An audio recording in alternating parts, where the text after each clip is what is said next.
A friend recently asked me, "Why don't you like religion?" It is a fair question and it deserves a real answer. I could have went into a tirade about how divisive religions are, or the effect that religions have on children, or I could have referenced some of the terrible stories in the Bible. Fortunately, my mental faculties were in order and I was able to provide a truthful answer that went right to the core of the issue. I said, "I don't like religion because I don't think that there is a God." After all, what would you think of religion if you didn't believe there was a God? What would you think of all the time and money spent promoting a God that wasn't real? What would you think of all the horror stories told to children about how they will go to hell if they don't worship the right God?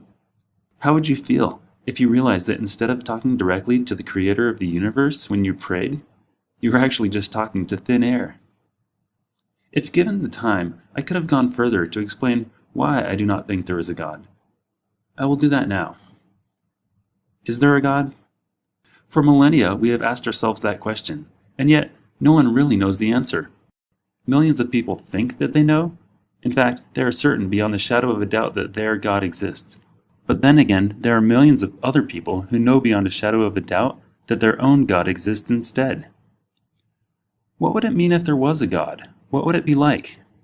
Given the absence of any facts beyond hearsay, and given the lack of a specimen to actually examine, we should consider what we know from what we have seen in nature. If a God is an intelligent being, then what do we know about intelligent beings? For starters, every intelligent being that we know of is a living creature. It is born, it lives, it reproduces, and it dies. Furthermore, every living creature that we have seen is part of a larger group, a species. I think that if there is a God, then there must be many gods, a whole order of them.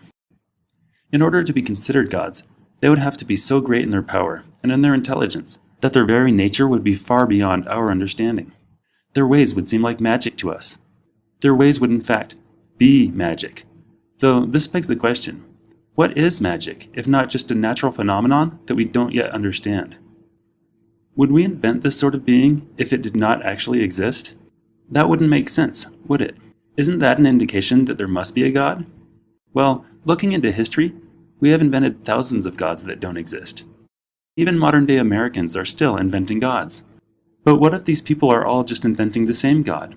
What if they are just getting it slightly wrong? That's a great question, and it's also a big problem. Why would a God let all of these people get it wrong?